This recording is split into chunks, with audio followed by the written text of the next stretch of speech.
नमस्कार. आपल्या इतिहासात ना अशा अनेक कथा आहेत ज्या कुठेतरी हरवून जातात. आज आपण अशाच एका विसरलेल्या बंडाबद्दल बोलणार आहोत. ही गोष्ट आहे सामान्य शेतकऱ्यांची, ज्यांनी फक्त तलवारीने नाही तर आपल्या हुशारीने एका प्रचंड मोठ्या साम्राज्याला आव्हान दिलं. ही कहाणी आहे अमरसुळ्याच्या बंडाची. चला तर मग या शौर्यगाथेची पानं उलगडूया. आणि या सगळ्याची सुरुवात होते एका साध्या प्रश्नानं. जेव्हा एका राजाला त्याच्या सिंहासनावरून हटवलं जातं तेव्हा काय होतं? ह्याच एका घटनेमुळे अशा घटनांची साखळी सुरू झाली, ज्याचा शेवट एका शस्त्रबंडात झाला. म्हणतात ना, प्रत्येक मोठ्या वादळाची सुरुवात एका लहानशा ठिणगीतून होते.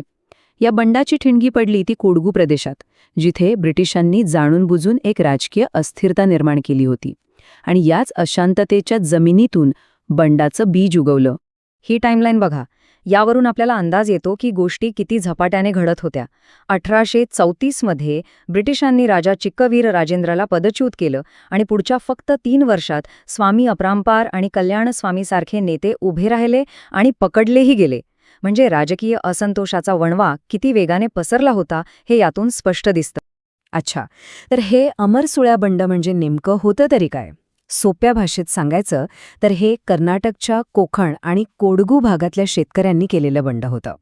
राजाला हटवल्यामुळे जो सगळा राजकीय गोंधळ उडाला होता त्यातूनच ते पेटलं. आणि सगळ्यात महत्त्वाची गोष्ट म्हणजे हे काही मूठभर सैनिकांचं नाही तर सामान्य लोकांचं, शेतकऱ्यांचं आंदोलन होतं. लोकांच्या मनात राग तर होता, पण त्याला दिशा देणारं कोणीतरी हवं होतं नाही का? मग पाहूया या बंडाच्या सुरुवातीचे नेते कोण होते. स्वामी अपरांपार, कल्याण स्वामी आणि पुट्टबसप्पा ही होती सुरुवातीची नावं. पण त्यांची खेळी बघा किती हुशारीची होती. ह्या सगळ्यांनी दावा केला की ते पदच्युत हलेरी राजघराण्याचे वंशज आहेत. असं का केलं असेल? कारण यामुळे त्यांच्या लढ्याला एक कायदेशीरपणा मिळाला. लोकांच्या नजरेत हे बंड म्हणजे केवळ दंगा नाही तर आपल्या हक्काची लढाई आहे हे त्यांनी दाखवून दिलं. पण गोष्टी सुरुवातीलाच बिघडल्या. अवघ्या 2 वर्षात त्यांचे 2 मोठे नेते ब्रिटिशांच्या तावडीत सापडले. यामुळे बंडाला मोठा धक्का बसला आणि असं वाटायला लागलं की ही चळवळ सुरू होण्याआधीच संपली. पण म्हणतात ना, कहाणी अजून बाकी होती.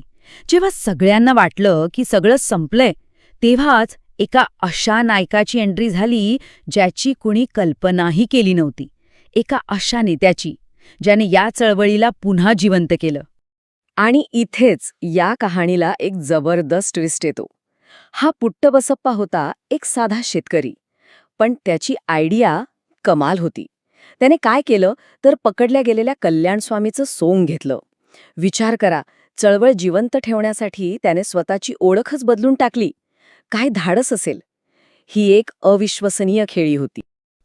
पुट्टबसप्पाला लोकांचं दुःख बरोबर कळलं होतं. त्याने एकच पण एकदम पॉवरफुल घोषणा केली: तंबाखू आणि मिठावर कर नाही. आता हे असे कर होते जे प्रत्येकाच्या खिशाला लागत होते, मग तो गरीब असो वा श्रीमंत.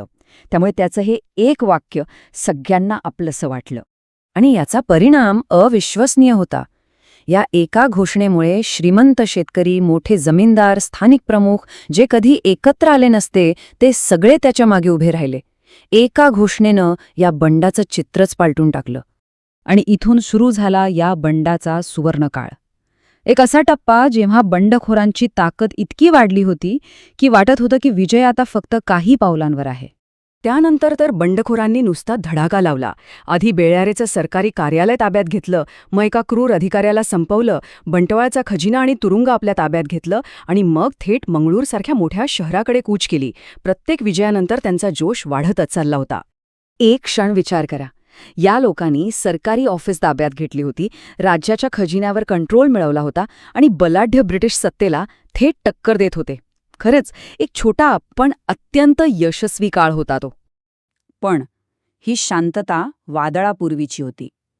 शेतकऱ्यांच्या या विजयाने ब्रिटिश सत्तेला खडबडून जागं केलं आणि मग त्यांनी आपली सगळी ताकद एकवटली या बंडाला मुळासकट उखडून टाकण्यासाठी. ब्रिटिशांनी तल्लीचेरी, कन्नानोर इतकंच काय थेट बॉम्बेवरून सैन्य मागवलं. म्हणजे विचार करा, ह्या शेतकऱ्यांविरुद्ध लढायला त्यांनी किती मोठी फौज उभी केली होती.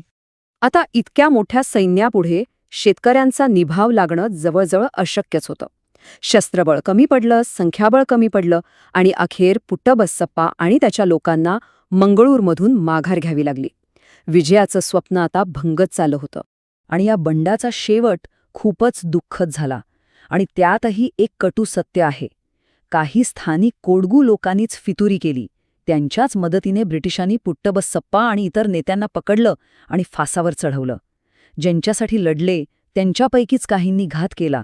पुट्टबसप्पाचा प्रवास इथेच संपला. तर हे बंड अयशस्वी झालं, पण प्रत्येक अपयशाला काहीच अर्थ नसतो का? या पराभवातून आपण काय शिकू शकतो? चला, या बंडाच्या वारसावर थोडं बोलूया. इतिहासकार सुद्धा हेच म्हणतात.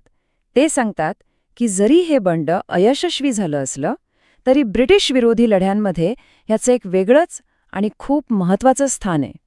आणि हाच प्रश्न आपल्याला विचार करायला लावतो, एका अयशस्वी बंडाचं महत्त्व तरी काय असू शकतं? कधीकधी पराभवातून मिळालेली प्रेरणा विजया इतकीच मोलाची नसते का? यावर नक्की विचार करण्यासारखा आहे.